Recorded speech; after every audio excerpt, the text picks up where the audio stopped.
Needed. Hey, Ken. Good evening. Where are you hiding right now? Where am I hiding? Yeah. I'm down in Conway. Okay. Yeah, I'm at my parents' house actually. They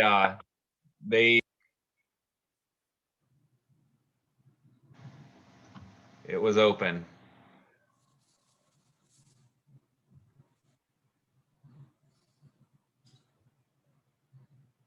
Hey, Mike. Hey, how you doing? Good, how about you? I'm all right. I think you saw Brian said he's probably going to be late. I did, yep. How's it going, Ben? Good. How's everyone? Pretty good. Hopefully get some skiing tomorrow. So Yeah, absolutely. Try not to stay up too late on this tonight. We can all get started early. I like your sweatshirt, Mike. Oh, thank you. This is a fundraiser for the Jackson Grammar School. So We bought one and gave it to our son. oh, that's awesome. Graduated Yeah, from there years and years ago. we wanted to, when we put the order in, we wanted a whole lot because we were hoping that would happen, that alumni would grab them too. So that's great. We told him he better wear it with pride. He actually sent back an email and said he would.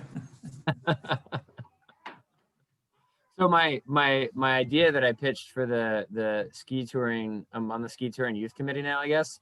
And Yep. the idea that I pitched to them for the 50th anniversary was to try and get someone from every sixth grade from JGS for the past 50 years to all get together and do a big photo ski op. Oh, okay. So you should let your kids know. Maybe that'll Yeah. happen.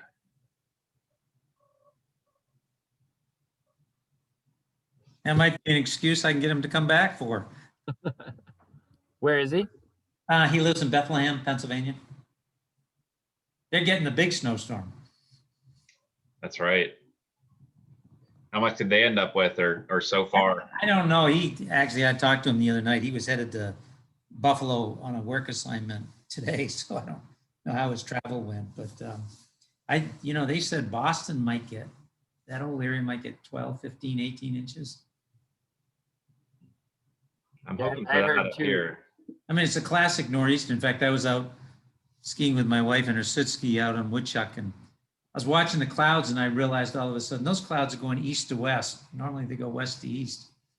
As that cloud bank was coming in, it was kind of interesting to watch, actually. Came in over Carter Dome, that whole area there, headed toward Mount Washington, which is not exactly typical.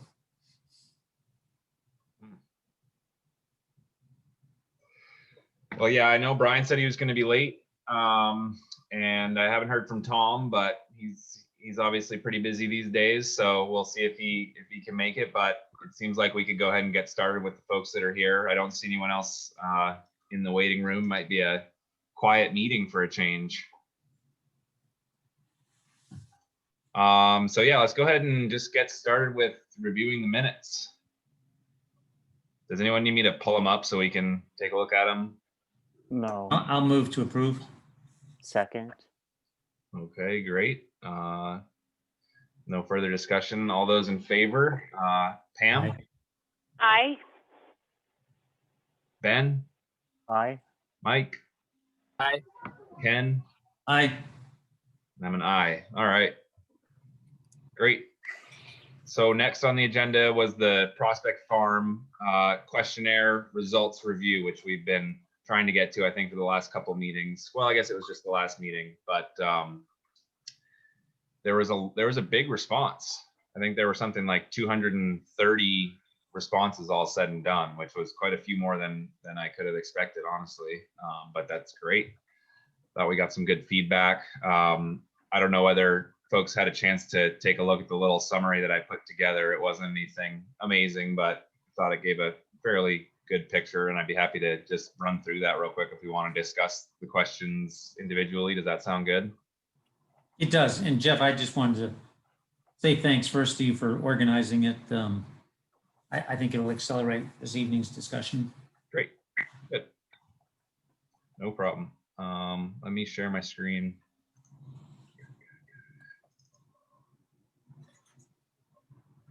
Is everyone seeing that? Yep. Still seeing it? I went to full screen, so. Yes. All right, so this is just the overall summary. Yeah, 220-ish responses. There were a couple that I think we had 222, but some of them were mostly blank, and so I don't know if there were just errors or something like that. So ended up right around 220. Tom is joining us now, and I was happy to see, you know, there were some initial comments that I saw come in that were not happy about the fact that initially I think there were a lot more non-resident responses than there were resident/taxpayer responses, and I think that may have just been a factor of you know, folks getting it through the Ski Touring Foundation and jumping on quickly. And by the end, when it was all said and done, it was 70% resident taxpayer responses, 113 residents, 39 non-resident taxpayers, and 66 visitors to Jackson. So yeah, I mean, I think a pretty good response from all the groups, but also a very strong response from Jackson residents and taxpayers. Here you are.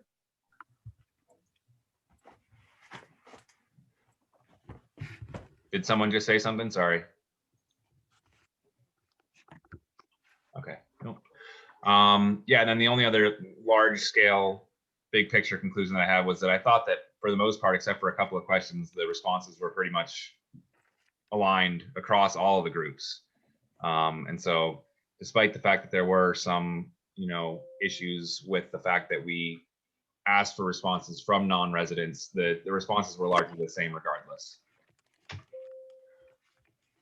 So the first question was, do you use Prospect Farm and or its abutting lands to recreate? And, you know, I think the biggest takeaway here is that it seems to me that a lot more of the visiting users of Prospect Farm are visiting only during the ski season. That also may be a factor of the fact that we distribute it through the Ski Touring Foundation's mailing list, and so that may have skewed the results a little bit. But that's the biggest takeaway that I see here. A lot of folks using it more than 5 times per year. Any other thoughts there from anyone? Actually, I would just add though, Jeff, because I go up there quite frequently, both in the summer and the winter. I don't think there's any question that there's far more use in the winter in the summer. Mm-hmm. I mean, if you go up there during the winter, the Ski Touring Foundation's parking lot is filled almost daily. When you go up there in the summer, of course, most people then are parking at the Forest Service parking lot, which is actually within the town boundaries. And it's a much smaller one. And it's full most of the time, but it doesn't have nearly the same capacity. Yeah, I never usually worry about finding a parking spot up there during the summer. In the winter, for instance, this Saturday, I was pleasantly surprised to find one at 10 a.m. up there. So I would agree. A little bit of the winter, well, I won't say a little bit, but it's also been true, particularly this winter. Let me try to. You know, the skiing like on the Eagle, the Wave, and even the Ellis has been quite limited. Right. At least with the best skiing. So the pressure or the desire to ski up there has been really high. Right. And some of the parking that you see at the lower lot is actually people, because there is the whole snowshoe network that's in on the Holcomb property that's owned by Jackson Ski Touring Foundation. So the lower lot is a mixture of skiers and snowshoers. Mm-hmm. Let's see where it is now. It's the bottom. Tom and I were up there on Friday, and we were saying that this winter it feels like it doesn't matter what time of day or what day you're going. It always kind of feels like Saturday at 10:30. Mm. You know, unless you're going up there with a headlamp, it's been pretty much flat out. Yeah. I think it's the bottom. But as I mentioned, you know, actually Prospect has probably been the best skiing in a 100-mile radius for most of the winter. So with a little snow, we might see easing of the burden a small amount. I think I mean, I think you'll see more of the skiers, you know, moving back onto South Hall, North Hall. Yeah. Some of those areas, but there's no question that Prospect during the winter also is very popular because you can ski with a dog up there. Right. And that group will not move because that's, And mean- Kimball is promoting yeah. Prospect Farm as the best skiing in 100 miles. So I think, can you hear that? Nope. Can you hear it? Yes, we can hear And you. we can hear you. Yep. Is it loud enough for you to hear? Yes. Oh.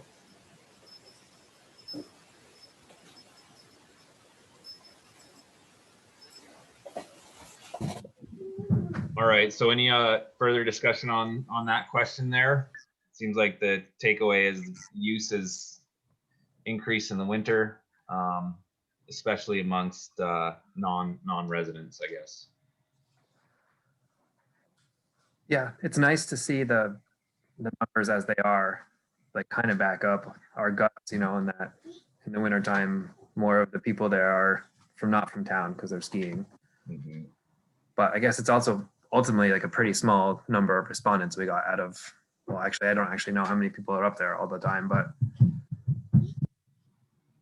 Well, a good percentage of those, because a good percentage of the season's passes are Jackson residents or Jackson taxpayers. So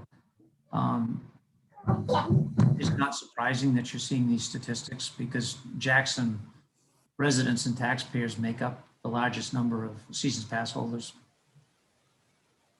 Hey, Teddy.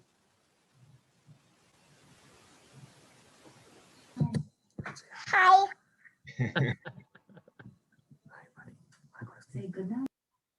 Can you hear?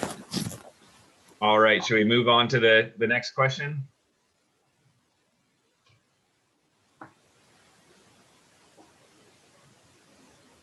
So when you recreate in Prospect Farm, which of the following do you use? So that was getting at whether folks are aware of the fact they're on Prospect Farm, private property, or national forest, or all three, or some combination.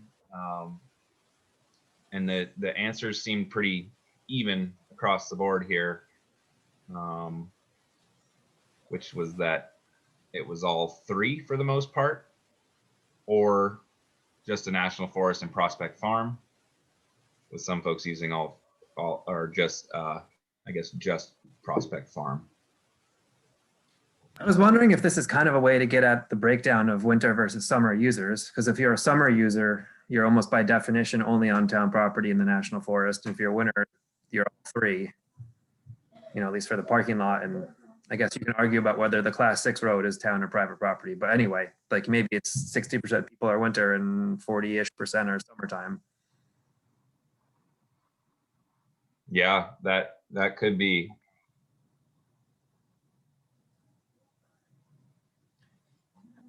You know, and this actually fits, you know, if we go back and we take a look at the Baker's will, she willed the property wanting it to be to act in concert with what was then called the Forest Reserve, which is now the White Mountain National Forest. So, you know, the fact that we're seeing a lot of people using both concurrently, I think assists us as we get around to making management recommendations that we would be wise to try to, as much as possible, to keep our recommendations, you know, tied in with the same rules that exist for the national forest. I mean, you know, when you take a look at like Franconia Notch, for example, you know, when they were trying to deal with the parking issue along I-93 through the Notch, Department of Transportation was responsible for I-93. The floor of Franconia Notch is a state park. And then when you hiked out of the state park, you were on national forest lands. And it got to be relatively complicated because of each had different management schemes. The user never knew when he was jumping from one to the other. And it gets very hard to even have a sane educational process if you've got different rules like when you go out the Quail Trail or you go out Boggy Brook Trail, you know, it isn't very far before all of a sudden you're onto national forest property. Right. And about the only trail that used to pretty much stay consistently on that stays within the Prospect Farm boundary is when you go up to the to where the lookout is, where the picnic table but almost all of your other trail networks up there is a mixture of Forest Service and Prospect Farm property.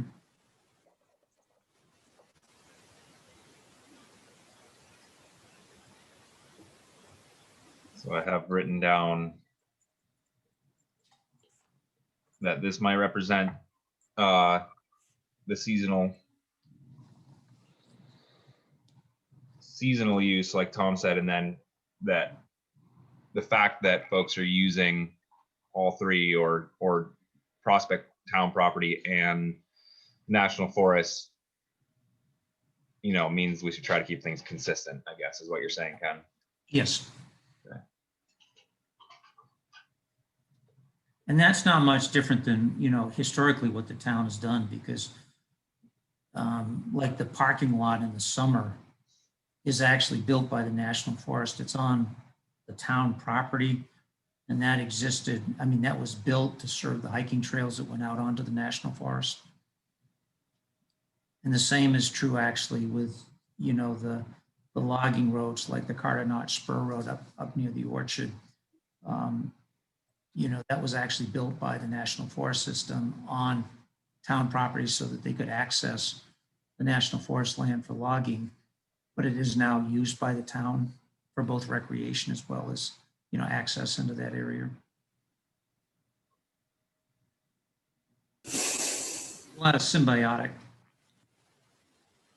management that's going on.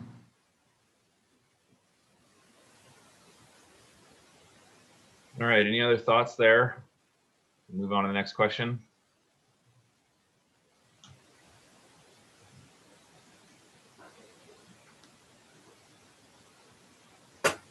Oops, I think I may have skipped this one.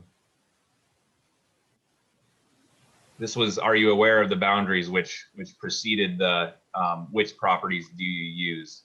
And I think that the one thing I noticed here was that fewer of the non-residents were aware of the boundaries between the properties before they looked at the map that we provided. So that seemed to be a pretty good educational aspect of what we could provide, is identifying the boundaries better, I suppose. Yeah, even when you still look at it, if you look at over in the residents taxpayers, you know, until people either looked up the map or they didn't know at all, 40% of even the residents didn't even know where the town boundaries were. Yep. Yep. So that I think that was one of the recommendations that came out of the forest management plan anyway, right, was to clearly define the boundaries, and then probably going beyond that, providing some additional, I guess, educational material or signage would be valuable.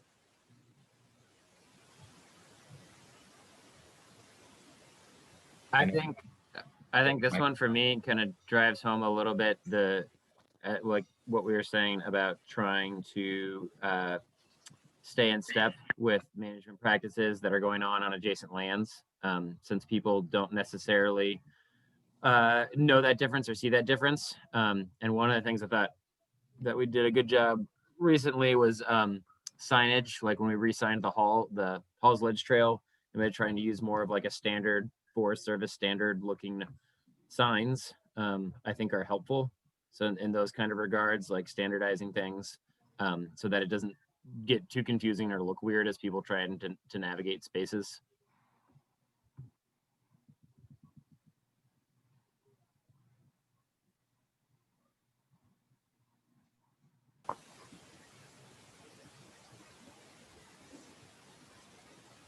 That makes sense. I've got that written down.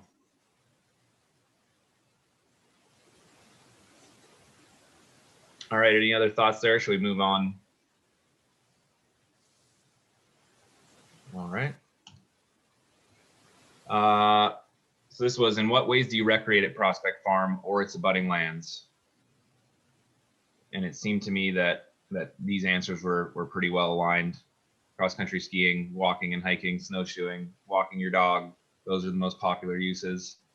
Some hunting, some nature watching and photography, some visiting historic site features, and some biking.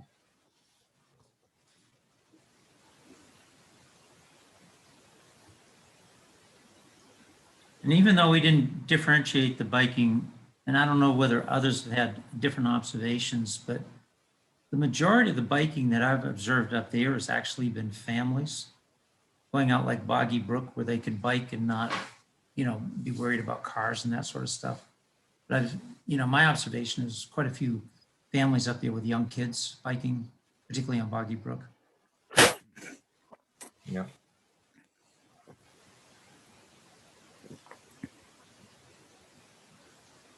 All right.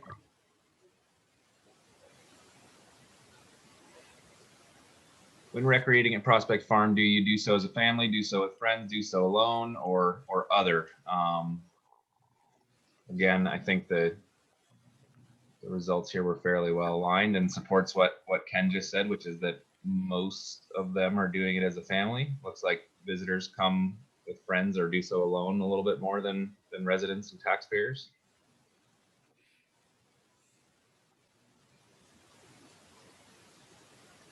In fact, I would say, since they can check all of the above, that many of them do all three. Excuse me.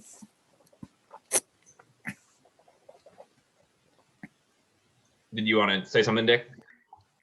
No, I just coughed. Oh, okay. Gotcha. Sorry. No problem. All right. This was asking whether folks were aware that winter parking at Prospect Farms provided on land gratis of a private landowner with a long-term lease with the Jackson Ski Touring Foundation, the Jackson Ski Touring Foundation, and all plowing and parking lot construction costs are paid for by Jackson Ski Touring Foundation.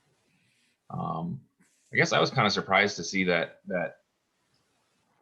as many people were aware of that as they are. Which is a good thing, I guess. Actually, I think that was written up in the preamble to the question here. So that might have been a hint. Yeah.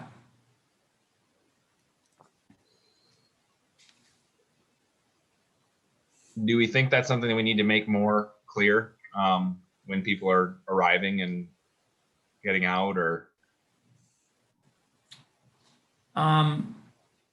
Yeah, I think the big thing on the winter parking is the Ski Touring Foundation has a long-term lease for that parking lot, but it doesn't go on into infinity. And if people aren't respectful of it, then the landowner could pull it from the Ski Touring Foundation, which would leave everybody hanging in the breeze. Yeah. Yeah, I was thinking in terms of the general management plan. Obviously, kind of like Jackson Falls, parking is a big issue here, and all of this kind of could, I don't know how we would generally state in the management plan that the town needs to manage parking in a good way for the long term, but that would be one particular detail of that is the winter parking with all its intricacies, and and even the summer parking, right? Because the current lot, which is like what, maybe 9 years old as it is, is bigger than the old one, and it's filled anyway. So I think parking is a big issue regardless of all the little details. I was going to Yeah. say, just not to skip ahead, but that's what many of the individual responses seemed keyed into that thinking that the town was doing something in terms of limiting or expanding parking there rather than what is indicated here, that people are aware that Jackson Ski Touring maintains that. So that is just something interesting going forward, of how to balance that or how to address that in the management plan of long-term parking. Yeah, I mean, the lot size was determined by the landowner, not by the Ski Touring Foundation. I do know, since I'm on the board of the Ski Touring Foundation, that there has been some conversations with the landowner about expanding it, but it would not be huge. And I think at some point you want to ask yourself, how big do you want it? That's the tough question. And even as people were mentioning parking quite a bit in the individual comments, there were also a fair number of comments saying don't expand parking. So it is a tough balance. I mean, it's the same issue as Jackson Falls when it comes down to it. I mean, the expansion up there, if you look at the current lot and you look at the topography, you know, you might, I mean, right now, if people really squeeze in, you can get about 30 cars in there. Might be able to make that lot big enough to take another 10. I don't think you can go much bigger. Yeah.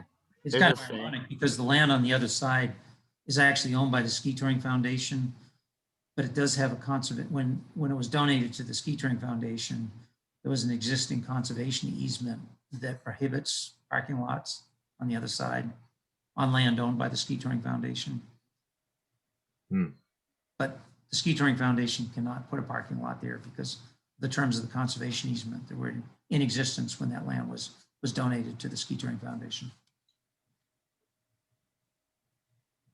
I think it depends on your goals. If you're trying to promote activity or if you're trying to control activity, as you said, at Jackson Falls, parking is the big issue. We're talking about reducing parking in order to control the use. So I'd like to hear if your goal is to expand parking, to expand visitor uses, or if you're going to try to control it, where, you know, what's the direction? Can you hear? Hello? Yep. Hear me? Okay, sorry. I was gonna say, I guess two things there. One is that there's a saying I like a lot that goes reducing building parking spaces or building roads to reduce congestion is like putting extra notches in your belt to lose weight. So it's like, you know, a temporary fix that like can only allow for more growth of a systemic problem. Yeah. And so I think when thinking about it, I don't think that necessarily I mean, I think there's room to grow like I don't think Prospect's at a carrying capacity, whereas the Falls is like there's a lot of people there. We're like reaching a point where maybe we've hit a point where there's too many people there. I don't think Prospect has hit that.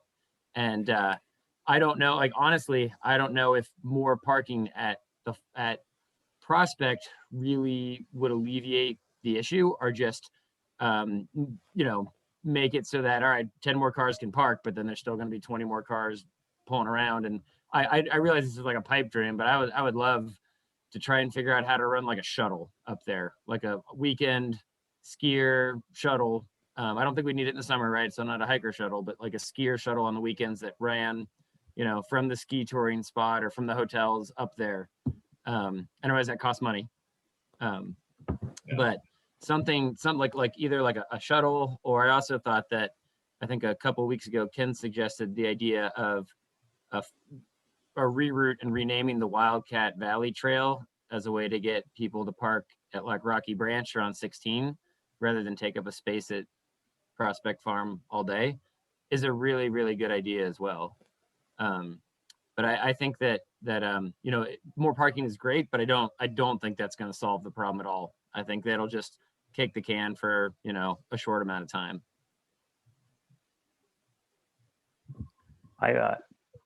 That also came up in the individual responses, and that's my pipe dream. I'd love to see that.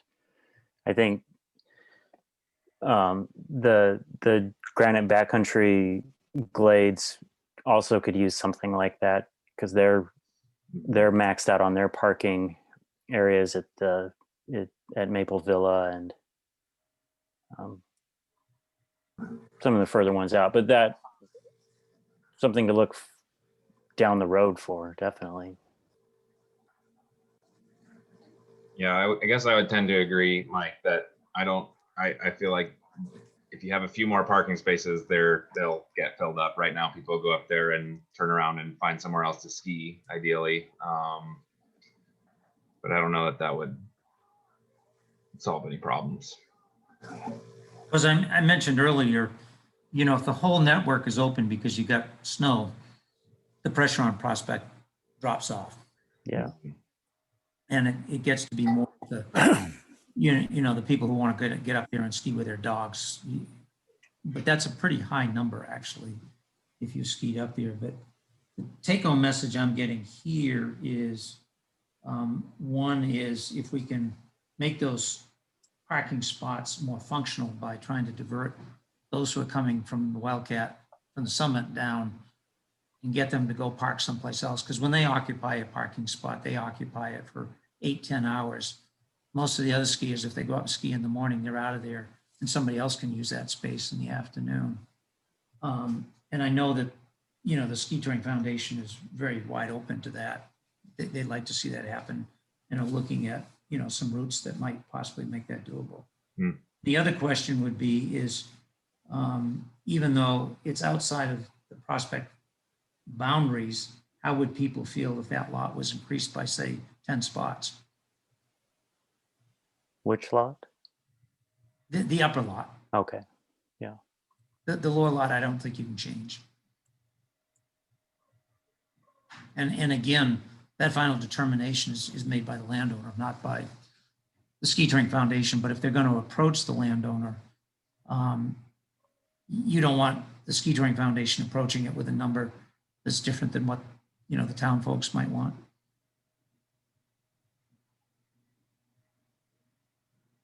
There's just a slight tangential question for you, Ken. Have you seen users who are not, or I guess would be the Alpine touring crowd, coming up and taking up spots that are not getting ski touring trail passes? Has that been an issue? It's, the Ski Touring Foundation does have people on the trails, but my observation at times when I've seen groups come down, they do have a pass. In theory, if they're going to take the lift up, special pass from Wildcat Ski Area. They're not doing that this year. Yeah, I don't think they're doing that anymore. Yeah. And then in addition, they're supposed to have a Jackson Ski Touring Foundation, because once they get down onto the network, they're skiing on lands where everybody's got to have a pass. But one thing that I've seen that's probably changed a little bit is people are coming in, skinning up and then skiing back down. And I don't have a lot of passes on those folks. Hey, that's been a messaging thing in the backcountry forums, is trying to point that out to people. Also point out people that park at Rocky Branch. So that messaging is going out, but slightly tangential to this discussion.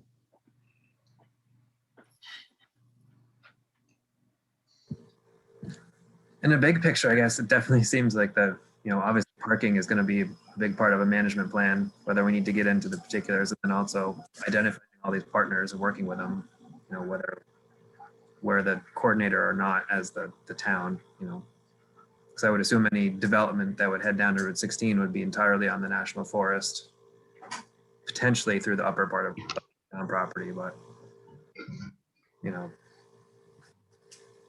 I guess, more generic statements like we support it and it can help work towards it. But, I don't know how to take all these particulars and get them into the management plan. If we need to have, I guess that's an open question, like how particular does the management plan become, or is it just lay out goals and then as we spend like 2 years working on parking and then new trails after that, or, what level of bullet point are we shooting for here? Well, one way, Tom, to, possibly break the ice is once we've drafted up, the general management plan, we sit down with White Mountain National Forest and go through it as well with them to get their input, and that's a time to also discuss with them about the possibility of getting a better ski trail that drops down to Route 16. Currently, if you ski down the Dana Place Trail, then the question is, where do you put your car? Well, if you put your car up at the Rocky Branch, which is legal, you're walking in your ski boots along Route 16 for a mile, whatever it is, mile and a half. And that's an extremely dangerous road to be walking along, in the winter in particular. But right now they, that trail dumps them out, if you know where Benish's property is. And even there up to the parking lot is an unsafe walk in the winter.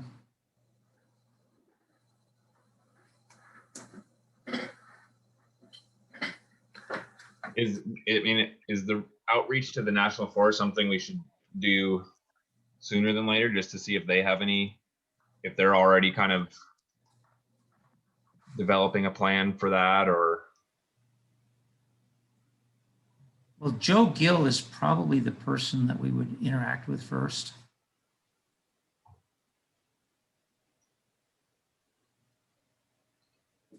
Because he oversees the recreation permits. But I think it would be good for us to have a conceptual outline and then go to them as opposed to just going there. Yeah. But since a lot of what we're trying to do meshes with what they're trying to do, I would think and hope that it would probably be a fairly positive working relationship right from the word go. Yeah. All right, well, it seems like we have some more conversation to have about parking and that potential trail reroute, but should we move on to the next question for the time being?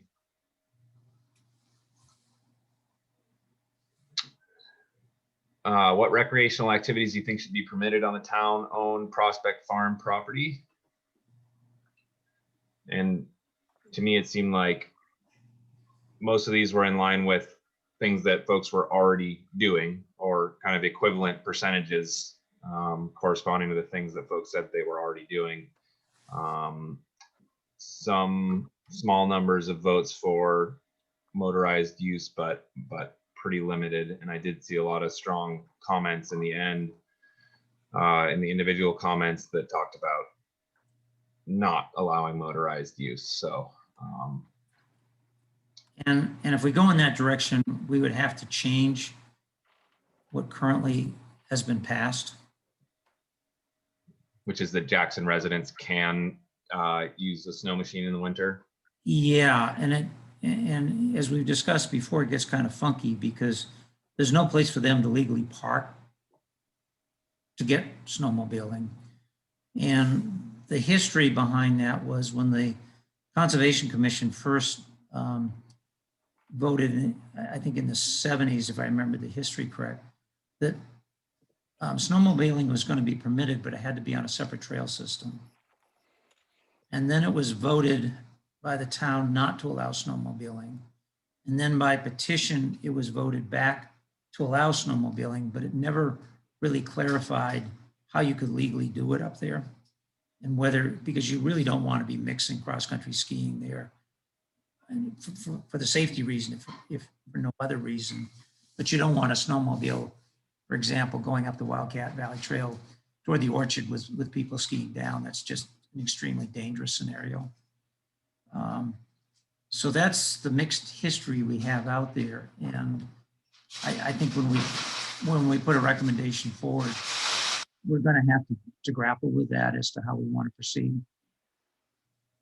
But right now, you legally can snowmobile there, but you'd have to drop your machine off and then drive your car down at least to Maloon Bridge and then leave it at the old town dump site and then walk back up to your machine. Because the Ski Touring Foundation's rights to that parking lot do not allow, and that landowner does not want motorized recreation on his property. He's been pretty adamant about that. Does anyone know of anyone that does that at the moment? I mean, I don't think there were any, did any of the responses indicate that was a current use? I don't know of many people still interested in snow machines up there. One, there's no place to go. I mean, you go around in a little circle, but the people that were interested in that, and that was part of the evolution of the use up there. I mean, I can remember going up there skiing And the rabbit hunters were up there on snowshoes, not on snow machines, but that was fine. We were compatible with them. I mean, we didn't help them at all, but they weren't shooting at us, or they weren't being cavalier about their rights to be there. But I don't know anybody anymore that's even interested. So I think it would be a good question. I think it would have to be voted in, that it was voted in at a town meeting. I think it would have to be voted out. But I think there's a very good chance that it could be curtailed.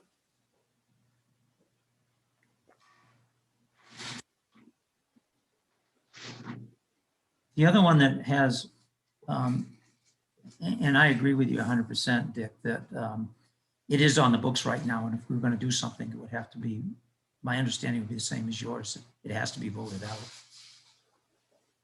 The other one that sort of had mixed signals was hunting.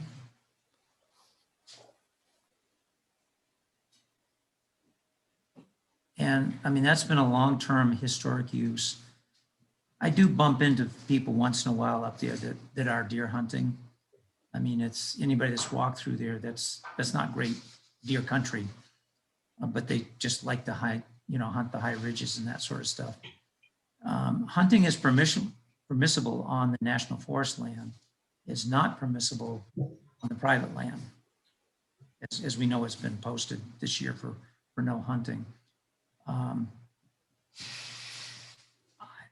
My gut says that you should still allow it, particularly if if somebody wants to go up and hunt and move on to the national forest property, they legally can do that. But I think, if we were to deal with hunting, we need to be very clear that the abutting landowner does not want it on their property. Because if that gets expanded and becomes a problem, he could shut his property down for everybody to use. And like Marsh Brook Trail, for example, that's all on the private landowner's property. Well, the private landowners have to post their land. I mean, there's regulations for that. It is now posted as of this fall. He did post it. I'm sorry. Yeah. I'm not trying to argue Yeah. for it. I'm just saying that with that, I don't think we have to go further to protect the private landowners. I think that most hunters understand what posting means. And if we allow hunting on Prospect Farm, then we allow it. And then the parts that abut national forest, there's no issue. Dick, do you know on Camp Gout, when I looked at the maps, it appeared that Camp Gout was actually on Valentine's property. But when I looked at the tax records, somebody else is paying the taxes just on the building with no land underneath it. Do you know if that's I have no idea what the agreement yeah. for Camp Gout is. I know many of the people that have used the camp, but I have no idea what the actual legal agreement of why it's there and how it's there and what the ramifications of that property is. Because those folks used it for hunting a lot, if I recall correctly. Yes. Yeah. One thing we had discussed, whenever it was, 7, 8 years ago, potentially basically increasing the area around the roads on town property that are not allowed for hunting to match the national forest regulations, which are a little more stringent. The way my read of it is the national forest tries a little harder to keep you from shooting across a trail. You read the state regulations, it basically says you can be on a trail or a road and shoot off of it as long as you're pointing away from it, but the national forest goes a little further and doesn't really allow you close in at all when you're actively hunting. That would be one way to remove some of the confusion potentially, is that currently when you hunt on the town property, you're following the state rules regarding trails and roads, which are a little more lenient than the national forest rules. So it'd be one thing to consider, to make the town rules match the national forest. So once you get out of your car, it's all the same. And it would provide a slightly more separation in between what we perceive as the increase in dog walking, you know, in those hunting seasons with people who might not be educated on how to wear orange and et cetera, you know, exist in the woods with other people. So that's one idea I had and that we had talked about a while ago. I think we'd have to research whether we can come up with our own rules for hunting. I'm not sure that that would be possible for us. I think we have to go to and ask Fish and Game, you know, can we create a situation that is not on the books with them? I thought does the town not function as a private landowner and you can regulate, like private landowners can regulate hunting? Would we not have the same ability as a town? That is a good point. I'm not sure. I'm not sure. But once you allow hunting, do you create your own regulations for that use, or do you go with the use that's in place by the state? Yeah. So I don't know. And it would be hard to do, you know, do education, I guess, because I don't even know how many people know the nuances of the rules one way or the other. You know. Right, like from a class 6 road, you can hunt from a class 6 road, as you said. I don't know how many people would hunt across this class 6 road. But that is a more dangerous situation, especially if you have other users up there, dog walkers or bird watchers or whatever, you know, that are using the property. And that is one of the things that hunters have to be aware of and take into consideration with every shot. I mean, you just can't go banging away. You don't know where somebody might show up.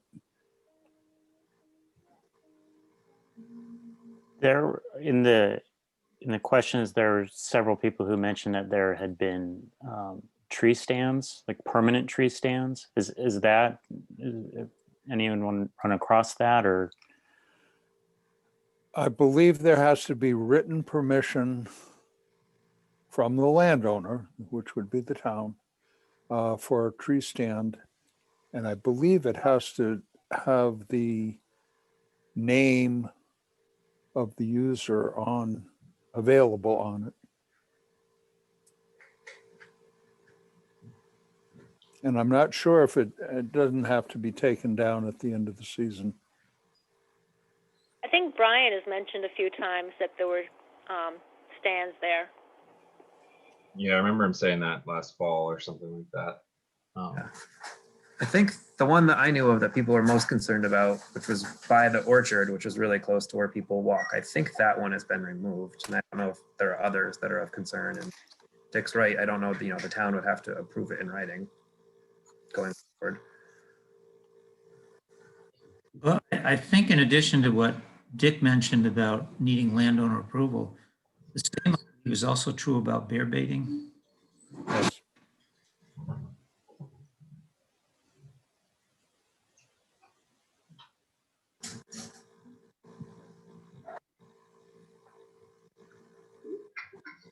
Well, I guess I would say that I don't know about bear baiting. Sorry, go ahead, Mike, if you want. No, I was gonna say we had also talked about when Tom was talking about changing the rules about shooting across the road. We'd also talked about trying to figure out ways to educate people a little bit more about just that hunting is allowable up there. And so we had definitely tossed around the idea of either putting it on the kiosk that was there or on the town website, but something, and you see, other places I've gone and hiked or walked around, you'll see it that, some disclaimer, hunting is allowed, here are the seasons, that sort of thing. And just kind of a reminder of people to wear orange and be aware, make sure you've got something on your dog, that sort of thing. I was gonna say my experience has been in the hunters that I've run across a lot more people who did not know hunting was allowed up there and were not wearing orange than I have hunters that were being uncareful. So I've found that every hunter I've run across there has been pretty good about being careful and knowing like, hey, this is a high traffic volume area. But there's been a lot of people that have no idea, and that, dogs are off leash. They're not, they don't have any orange on, things like that. So we had definitely talked about, avenues for trying to increase that education. I wonder if something simple we could do there is just put a orange flag that says something about hunting at the signs, and just make it bright and obvious as Blaze Orange does, obviously. Going back to what Tom said, I feel like making the rules in line with the national forest goes along with what Ken was suggesting for all of the rules or all of the things that we vote to recommend or put in the management plan being consistent with national forest. So if that is possible, I think that makes a lot of sense. Yeah, the one that is in conflict, I believe, is the camping, where the town currently prohibits camping there without the permission of the selectmen, if I recall correctly. And, once you move on to the national forest property, I do believe that most of those areas, you can legally camp, even in undesignated areas, as long as you're practicing leave no trace. And what about fires too? Yeah, I think you're right on that one as well. I think you have to have a fire permit. And that's one place where we may want to continue to differ from the national forest.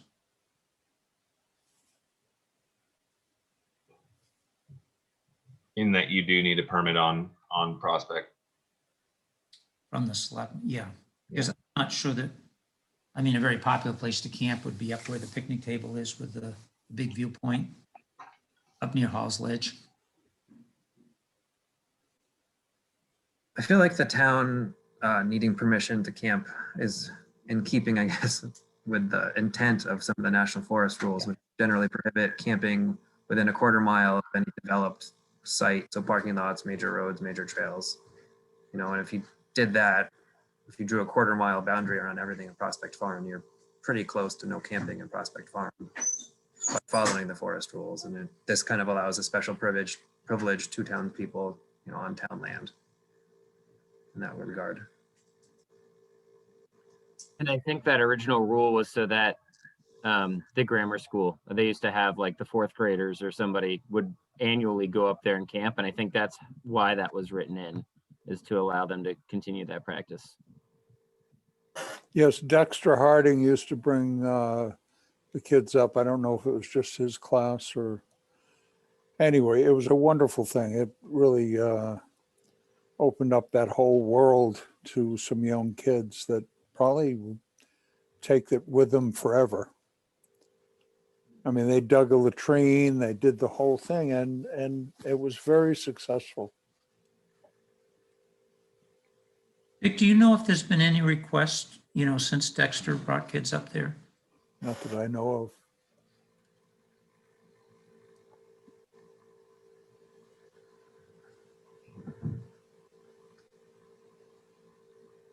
I don't know if there's any teachers at the school anymore that would want to orchestrate an outing like that.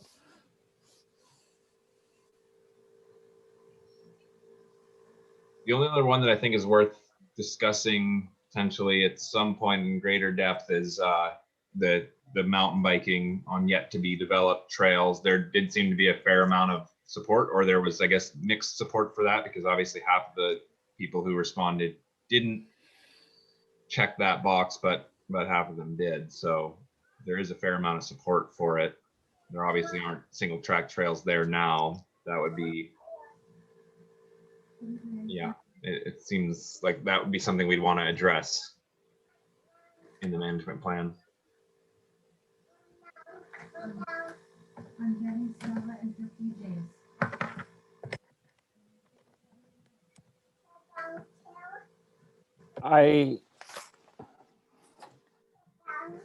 And I don't see how there could be any regulation against casual riding or how it exists at the moment.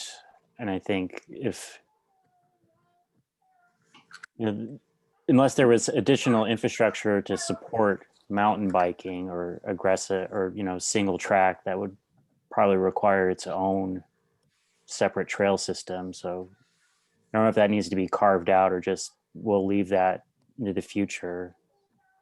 I think that brings in all sorts of additional parking issues that people, and that also came up, that just allowing additional use is going to put more parking pressure. Yeah, it could. Yeah, one way maybe to go at that, Ben, and I'm just thinking out loud here, is because the National Forest ran into a problem where all of a sudden there was just, you know, hundreds of miles of bootleg mountain bike trails, you know, Mhm. and they had to sit down with NIMBA and so forth and basically say is, you know, we'll allow you to build some, but it's got to go through us and we got to permit it. You can't just willy-nilly put mountain bike trails wherever you want throughout the forest. And one way maybe to approach it is no biking except on the existing roads, but leave it open that if somebody wanted to come in with a proposal that, you know, the commission would be willing to entertain it. Yeah. Seems logical.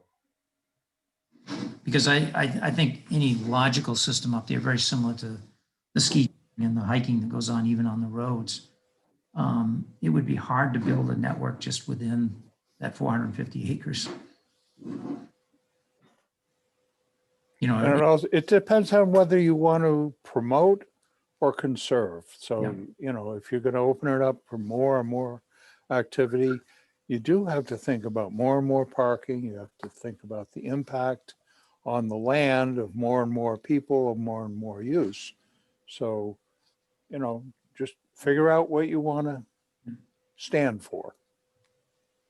and, you know, and a good point, and I think it's in the forest management plan, is a lot of those are wet soils.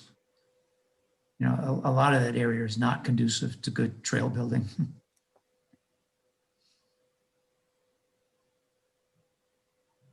No, I think there'd be a lot of, could be the potential for a lot of deterioration. Yeah. Because it would lead to, you know, sites that would erode. I mean, so at the end of the summer, we get our fall rains and get a washout. So Yeah. anyway, as I said, what do you want to do?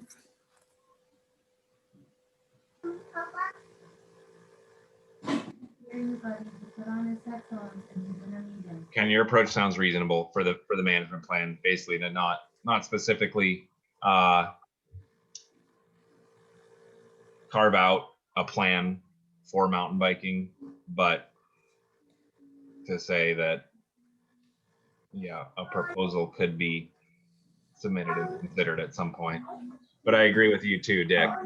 Not every area needs to provide for every.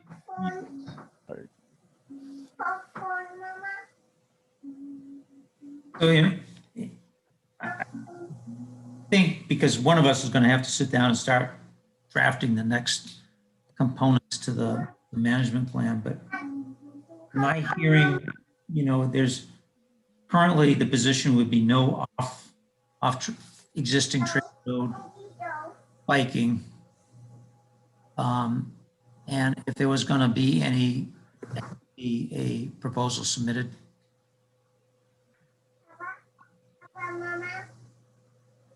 But be clear right now that mountain biking off of the existing road system would not be permitted. Mountain biking, you mean on not trails that are built for mountain biking? Is that what you're saying? Basically, you'd be allowed to mountain bike on the Boggy Brook, the Quail. Right.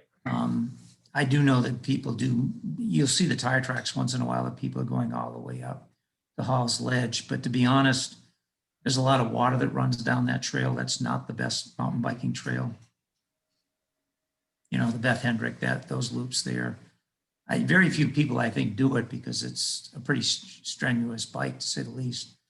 But it is problematic because the drainage, that road is not made to drain the way that Boggy Brook, you know, when you get up to the orchard, the road is still okay to take that. Once you get above that, it's problematic if you had intense mountain biking up there.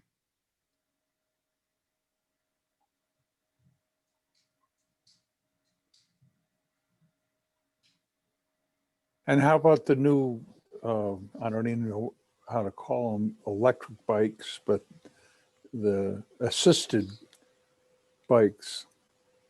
They allow more people to go way further than they ever would have in the past. So I know the police department has them now. Kind of a dual-edged sword because you have older people. I can think of like Peter Minich, who has health issues, et cetera, Yeah. that allows them to get out. Sarah uses on her hand bike, she uses a motor assist at times in the hills of Jackson. But then, yeah, you have the second group that's just using it. It's a glorified, it's almost a trail bike, you know, a motorized trail bike. But you can tell them they're the ones that go, Yahoo! I think We talked about at one point looking into what the National Forest policy on that was, because it seemed like I remember having a discussion about it at some point, and we weren't totally clear on what their policy is. I'll take a look at it again because it's been constantly evolving. Yeah. And this past administration that has since left was allowing anything and everything to happen everywhere.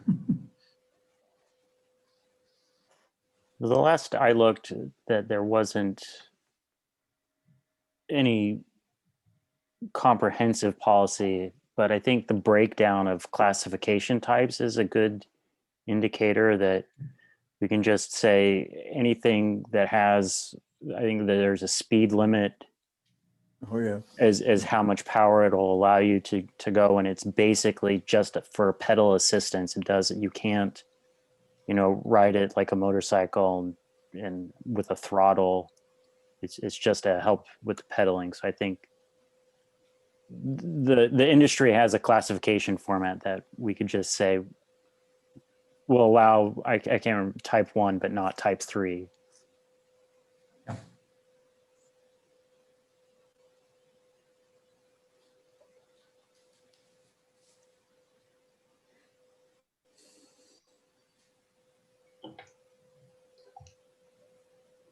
Oh, Brian, I think, is joining us.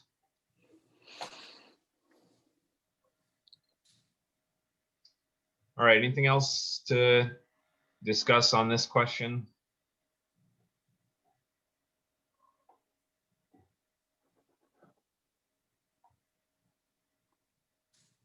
All right. I think there are two more. This is about allowing sustainable forestry. It seemed to me that, again, across all the groups that responded, about 85% of respondents were in support of sustainable forestry. I think having a very good definition of what that entails would help clear up some of the misconceptions that were in the responses, that people seem to think that that was cutting trees for revenue as a separate from a environmental management standpoint. Seems like in our case it would be defined by the forest management plan that we just had created. Yeah.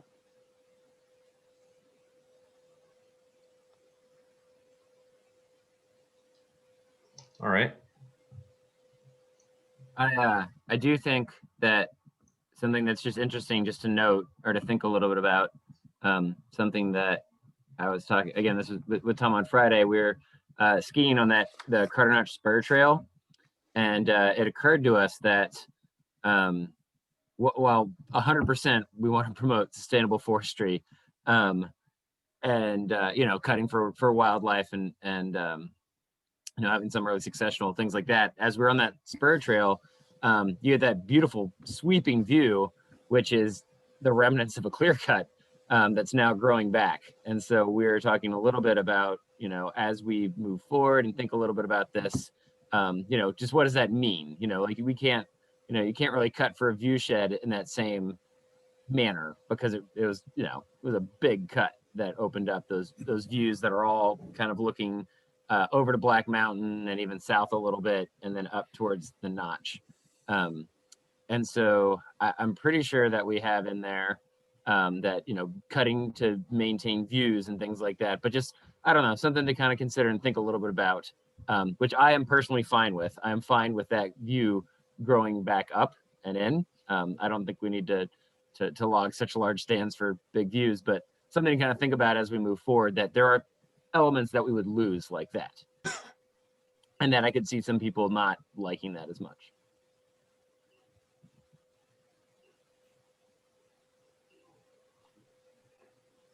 I think the forest management plan that was just redone, had a number of recommendations, and I think most of us were in favor of it. Like the Hall's Ledge view shed actually needs to be cleared out. That's growing in. And then obviously the view shed was created where the picnic table is, before you get to Hall's Ledge. And, people get up there, it's pretty much a knock your socks off kind of view. It's pretty dramatic. And if that isn't constantly cleared, you will not continue to maintain that.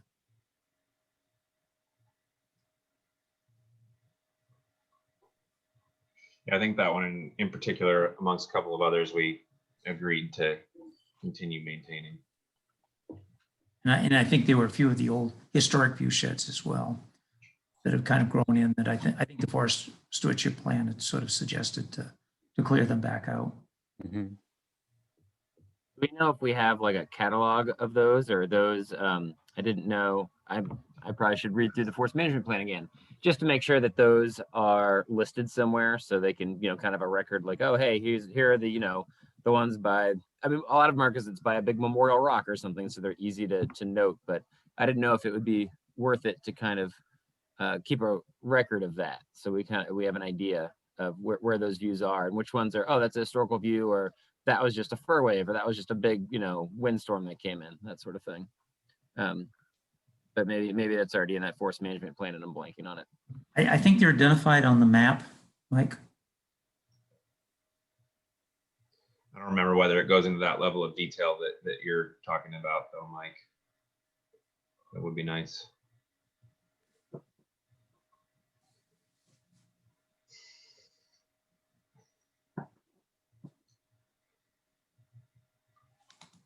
All right, so the last question was asking about how use has changed over the years. I think we probably could have predicted the response here, which is that most people either haven't noticed or have noticed that it has increased. That seemed to be the case across the board.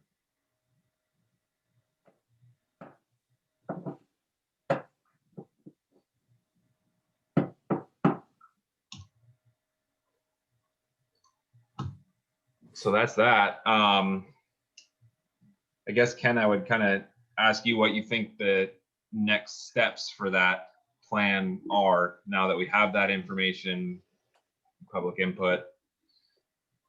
I can continue. I did go back because I had to refresh my memory.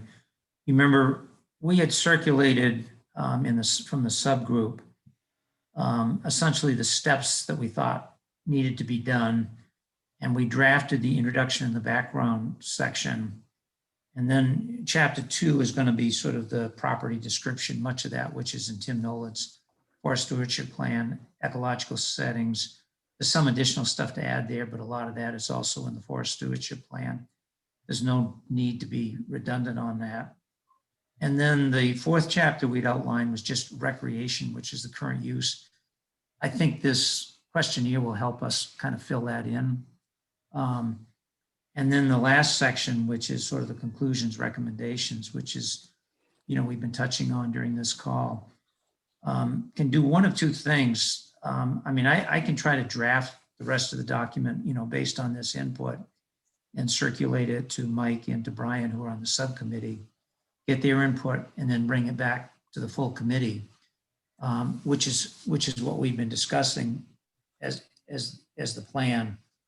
And then after the full commission has agreed, then we're going to move it on to other parties such as the Forest Service, the selectmen, and so forth, to get their input, and then go to a public hearing. And hopefully by the time we go to the public hearing stage, we're out of the COVID game, so we can do it in person, but we have to, we do it online. So I'm willing to take a shot at this stuff and work with Mike and Brian if that's what people would like to do. That sounds good. I guess the only other thing that I'm realizing we didn't talk about were the additional comments, but from my review of them, I think we talked about most of the bigger picture things that folks were getting at. Parking, overuse, a lot of comments about. Go ahead, Ben. Oh, I guess that there was still, from some of the comments, that there is, I guess, a difference of opinion of what the intention of the will is. And I know that, Ken, you've tried to be very clear about bringing in, but it seems like people have, or some of the respondents had, that it should be managed strictly for Jackson residents, period. I don't necessarily subscribe to that view, but if that's a persistent viewpoint, I don't know how we get ahead of that, or just that's not our position, that's how we're going to proceed. So My sense there is it depends on which. I feel like it falls into two things: whether it should be managed for the desires of Jackson residents, or whether it's going to be restricted for Jackson residents only. And I guess if it's the former, that basically Jackson residents requests and considerations should be put above non-residents, I would say that the responses kind of prove that really all of those the way that folks would like to see the property managed line up pretty well, whether you're a resident or a non-resident. But yeah, the other question is whether there's some sort of restriction on resident versus non-resident use. So yeah, you're right. That is something we need to address. And do you have a thought about how to get in front of these? I mean, some people are just going to decide. And I know when I went back through the records to try to figure out just what is it that we're looking at, there was one point back, and I forget how many years back, where the town moderator said, no, the will said, and then it got written up in the meeting minutes, and then it got taken as gospel. Whereas when you actually go back and read the will document, that's not what the will document says at all. And I don't know how you deal with that kind of misinformation. I mean, obviously society's fighting that problem big time right now about dealing with misinformation. And we saw the same thing with Jackson Falls. When you go back and you look at how that land was donated to the town, it retained the rights of, the donor who was running, the Wentworth and so forth. And, it's written right in there that those people have the right to use it. You can't shut them off. I guess my response to that would be the research that you've done and showing in your introduction statement about the course of how it came out, it's supported our position is fairly well. I don't even, it's not even an argument, it's just stated quite plainly. So I think we've covered that base. We've shown that that's not the intention of the will. So. And our objective is to follow the intention of the will and the intention of how the town voted to accept it back in the 30s. Yeah. Because it isn't really our decision. That was made before us. We're just trying to follow that decision. Would it be more trouble than it's worth to put out kind of like an update statement as to where we are to the town? Whether that's through e-news or some sort of other outlet that just is, hey, like just to update everybody, thank you so much for submitting your information. We're going through the results now. And then we put in the statement about how we're using these within the context of the understanding of the intent of the will. So that way we're getting it out to people. We're saying, these are the guidelines we're following.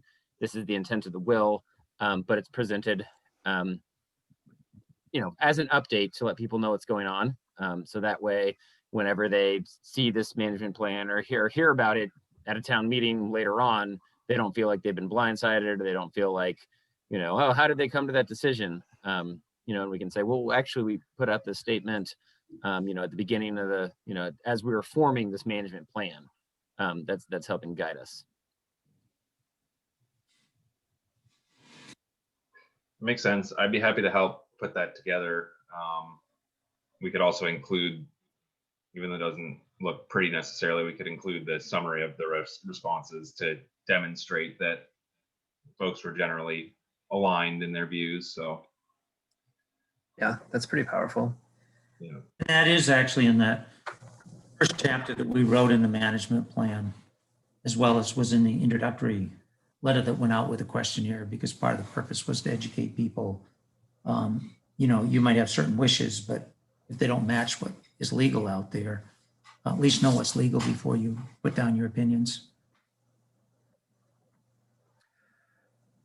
Another way to think of it, I've gone back through some old maps and hiking guides, and you can see those trails up there have been there for a long time, in that, in keeping with New Hampshire's history of having all lands being open to people unless posted.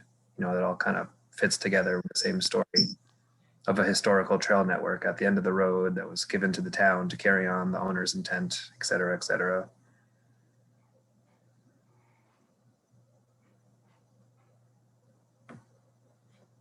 Pam, what's the name of the law where if something's a trail for so many years, it becomes a trail for everybody? Let me see. That would be prescriptive easement. I think that's it. I know it's a term that I've heard you use before, where you're like, oh, it's been 25 years. Like this is the public's now. Well, it can also be adverse possession. So either one of those things. Kind of tricky to figure out how to actually implement it, though.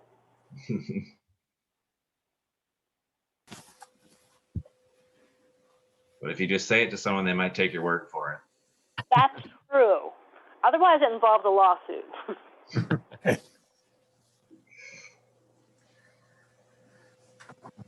Ken, I think you sent out the agreement the town has with the Forest Service. I'm trying to remember. I think I read it, but I was just interested in the general outlines of that. That was my memory. And I'm eventually getting to the point of road maintenance on Prospect Farm, if that's something we should be thinking about in the long term of how to fund it, because it seems like it's historically been done by those logging, mostly on the national forest coming through the town property.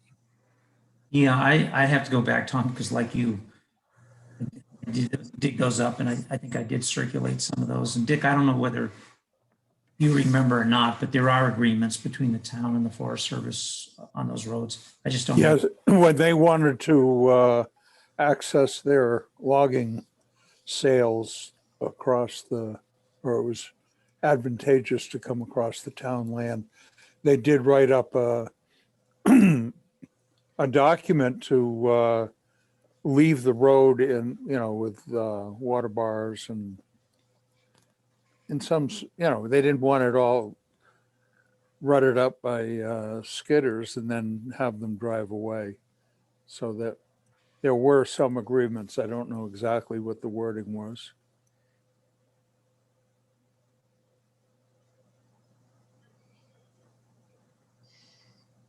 All right. Well, I want to keep an eye on the time here. It's 8:20. It sounds like we have a couple of next ideas for next steps. One of them being Ken continuing to work on drafting the management plan based on the results from this questionnaire, and then circulating that to Brian and Mike and bringing it back to the committee eventually, or the commission. The other one being, I would be happy to put together a kind of a summary of, or an update, like Mike said, to be distributed via e-news, or maybe even the Jackson Ski Touring newsletter again, since a lot of folks responded via that. It seems like where we could give a summary of the results and also make a couple of clarifying points just to get out in front of some of those things that might end up being contentious. And I can share that with everyone to review before we send it out. And Jeff, that would be helpful because it might make a good appendix to this document. Mm-hmm. And then, yeah, the only other thing I had written down was maybe to reach out to the National Forest at some point sooner than later. As far as the next step, I have a bunch of notes written down about things to include in the plan, but do we want to reach out to them at some point, or just wait until Ken brings his draft back? My take would be is we ought to have a draft that we've all sort of looked at. Because if we get in the room with the Forest Service and he's got 6 different opinions coming at him, we haven't really sort of finalized that we think this is in the right direction. I think it would be more productive for us to have a draft for them to look at, as opposed to, you know, a blank piece of paper. Yep. I mean, we can look up, I mean, I've already looked up what their management, you know, the forest is divided up into management units, and there's different regulations in each of those management units, like a wilderness area versus, you know, general forestry and so on and so forth. So we can take a look at those, try to blend those in with what I'm going to draft, and then go sit down with them. But as I say, I think there's going to be a lot of good alignment. So I don't look at it as we're approaching them where we're just in a totally different direction than they are. So my recommendation would be to get our draft, discuss it, and then invite them to one of our meetings. And let them have the draft in advance so they can look at it and think about it. That sounds good.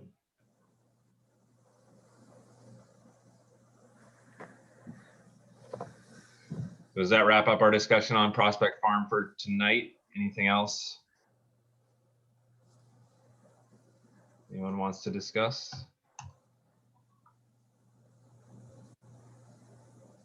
All right. Jackson Falls. I know that there's a Save Jackson Falls committee meeting going on right now. And I think they were essentially working on incorporating some of our comments and recommendations into their final recommendations that they'll eventually bring back to the select board. So I'm sure we'll be hearing from them soon, but I don't have any updates on that at the moment. I'm curious what you all think about timed parking, if that would be a helpful aspect up there.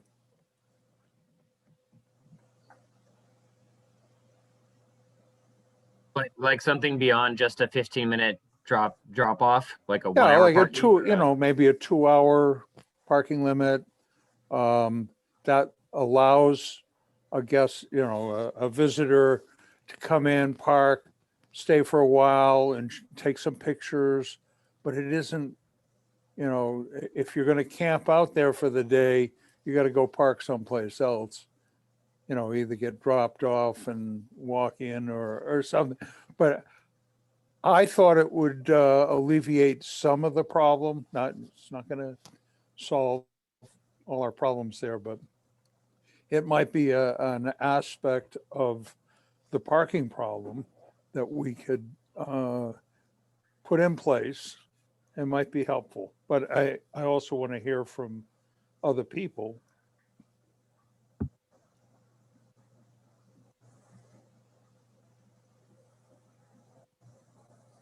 I mean, Chief Purley saw it as a way that it could work.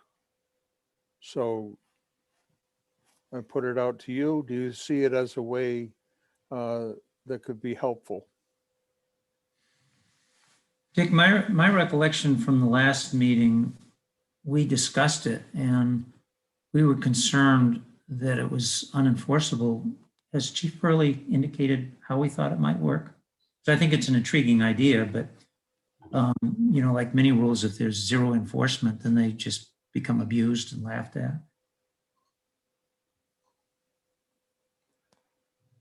But I do think it's a worthwhile idea because a 2-hour limit would certainly help, I think. Well, it could do a couple things. Then residents who feel they've been shut out by the people that stay there for the day would have access if somebody only parked for an hour or 2 hours and then moved on. That would open up that space to more and more people. It's not going to cut down on the crowds, I don't think, but it would make it more workable for access, you know, for the people that want to go, or maybe go up there and have picnic lunch and then pack it up and leave. So I think it has many aspects. I'm not sure if it has enough to make it worthwhile, but you know, it certainly, I want people to consider it. I I think think that if, oh, sorry. Go ahead, Pam. I was just going to say, I mean, when you talk about equity, that would certainly be pretty equitable. I think that if Chief Purley feels like it's manageable and enforceable, then it sounds like a good idea to me, because that would be my, you know, kind of, I think Ben brought up in one of the other meetings just how, you know, it's just another thing you have to enforce. But if it's something that is an idea of his, or he feels like the police force could easily manage that, then I wouldn't see why we wouldn't try it.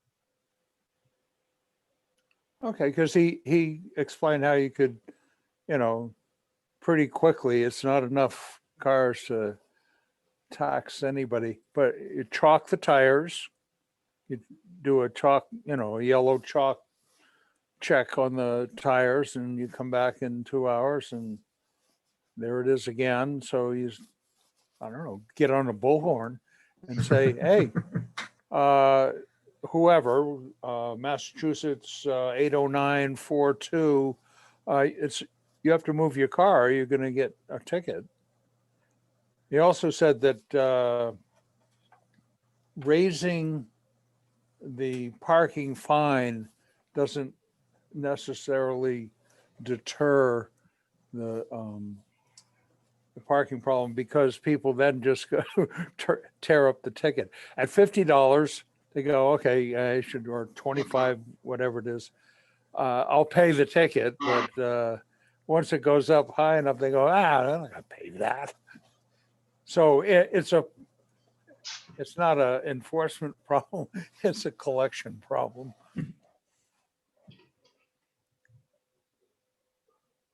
But anyway, I think the time parking might be a sign that would have some impact and do some good up there. It's a cheap experiment. Right, Yeah. right. Sounds like it could be worth a shot and seeing how it goes, and then Yeah. adjust from there. And you could at least threaten towing. Right. Oh, that's the other problem, because once you do that, if you call the tow truck, you have to stay there with the car until the tow truck comes, because the tow truck doesn't want to come out and go, oh, the guy just drove away. So towing, we have to threaten it, but it's kind of a can of worms. But I think that timing the parking, it also may be that subtle hint to people that, you know, don't come here for the day. Come for a couple hours and enjoy it and then leave. Let somebody else in. Has this been mentioned, Dick, to the citizens group? I believe we did. You did, yeah.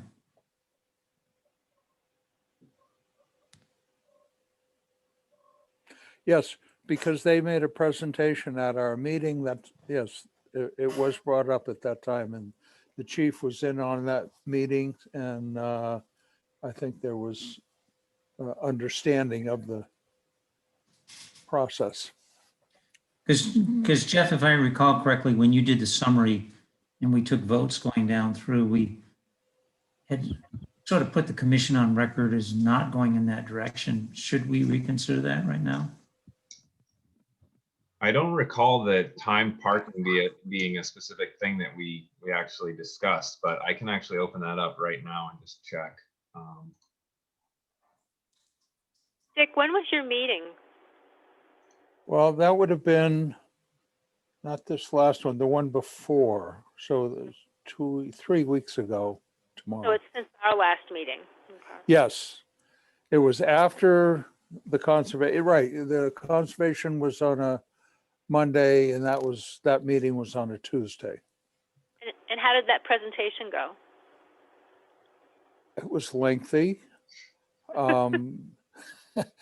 But it was good. I mean, the enthusiasm was there, and I think there's a lot of ideas flying around. This was just one idea that I thought could be implemented in a pretty straightforward manner. And that the chief was on board with it, I thought helped a whole lot. And I still think it may be part of a solution. I just pulled up the notes from the discussion we had at the last meeting, and I don't think we discussed time parking at all. So it was just something that I don't think the committee recommended or included in the recommendations they sent to us, and so we didn't take a vote one way or the other. But it doesn't sound like there's any objection here. I think that's accurate, because I think how it all came about was after our meeting, the Conservation Commission meeting. I think that I called the chief and asked him what he thought. We had that discussion, and then at the next select meeting, then it was brought up as an idea for parking up there. So I don't think that it was discussed at this Conservation Commission level.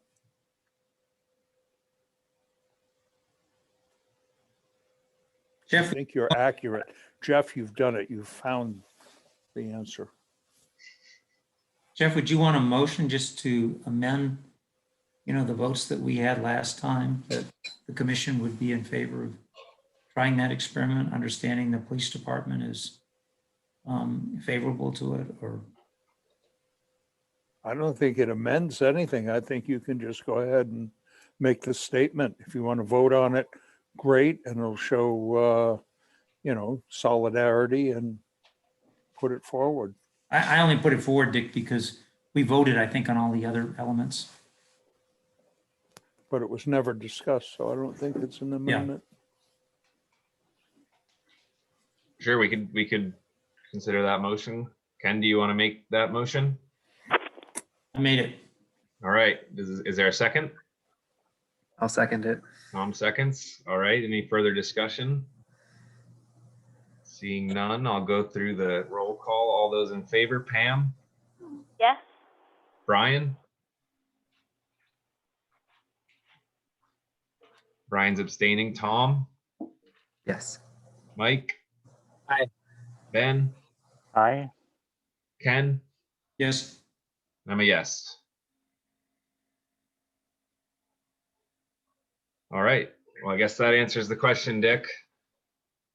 Thank you. Yeah. Thank you.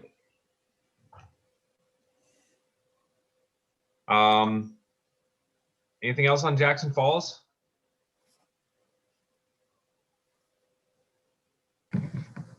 All right.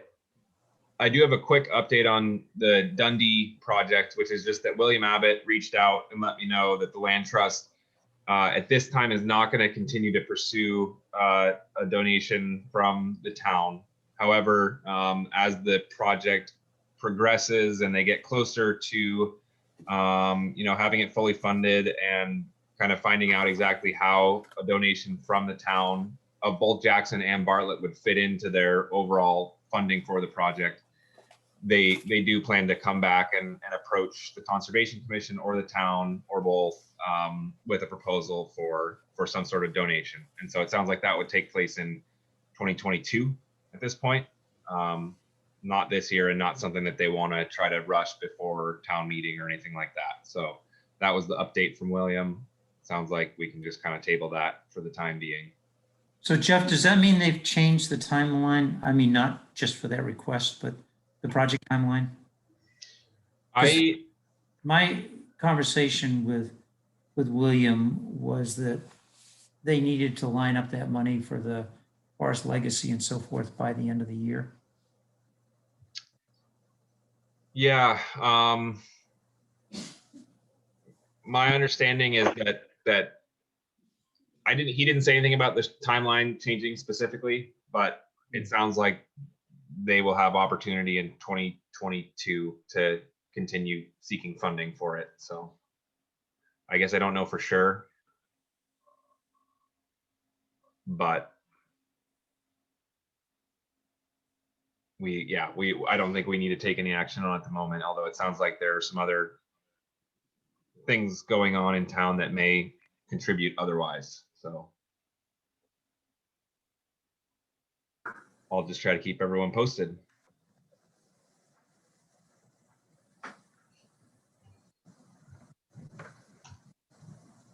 Nothing on Wildcat River for me. I don't think there's anything for Gray's Inn. Conservation easements. Wetlands. Under new business, the only other thing I wanted to mention is that I mentioned at the last meeting that the Saco Headwaters Alliance and Mark Dindorf and the group that they're working with reached out and let us know that essentially they'd like to come and present to do some water resources, education and outreach, and find ways that they can help the town. And they're doing this for various municipalities around this area. Basically strengthen water protection ordinance and education amongst municipal officials and boards and committees. And so I responded to Mark and let him know that we have some pretty full agendas coming up, but that attending our April or May meeting probably made sense. That was kind of in light of the potential for the town meeting and all that. But regardless, I do think we're going to have fairly full agendas for the next couple meetings. And he responded and let me know he was totally fine with April or May.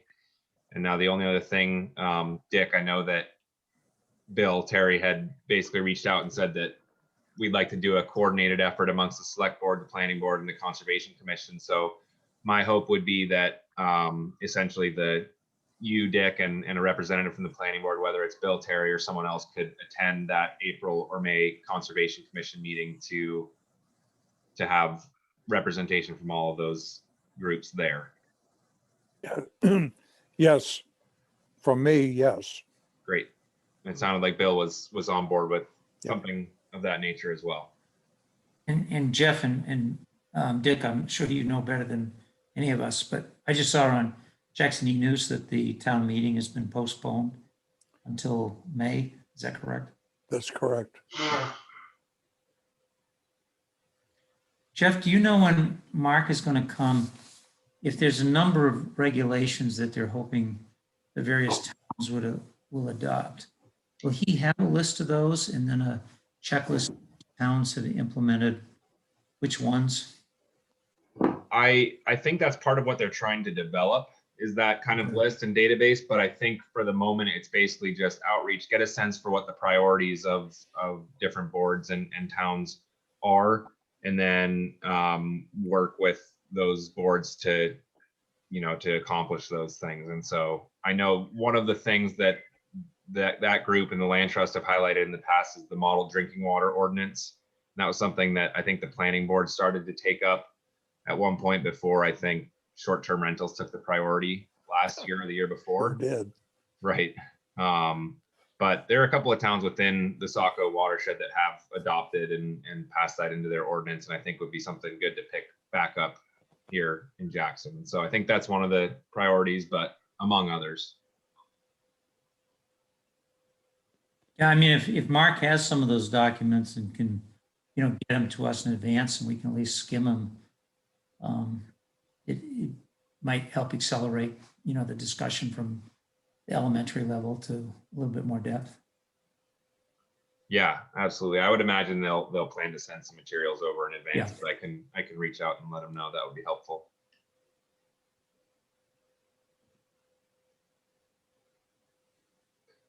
All right.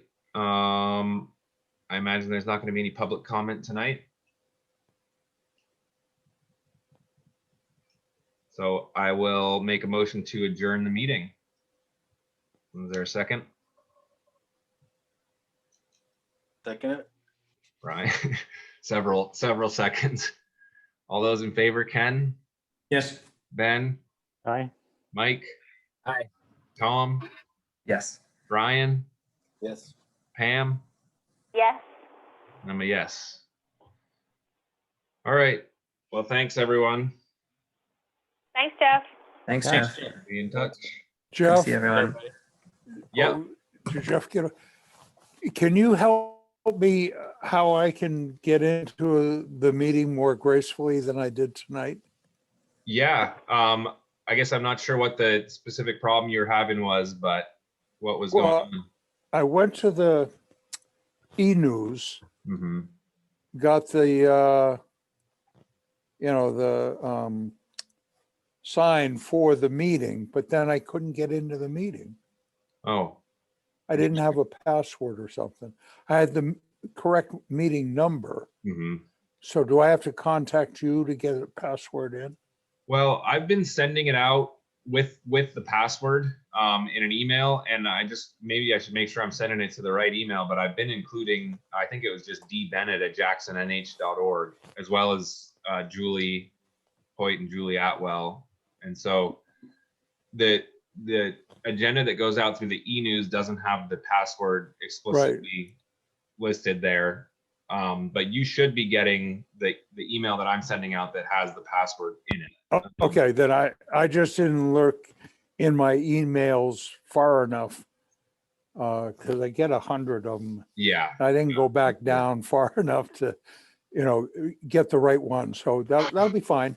I'm just glad that I got in and had a chance to listen. Yeah. Well, thanks. And I'll try to, what I usually do is put the Zoom info down at the bottom of my email that Yep. has the agenda and, letting everyone know we're having a meeting on Monday or whatever it is. Okay, All right. that helps me. I am inept enough that I need guidance every once in a while, and I'll just I do a little more everyone- research. I'll Everyone's get in been there there. in the last 7 or 8 months, so Right. it's all right. Okay, thank you. All right. Thanks, Dick. Good night. Bye. Pam and Brian, were you hanging out for any specific reason, or should I end the meeting?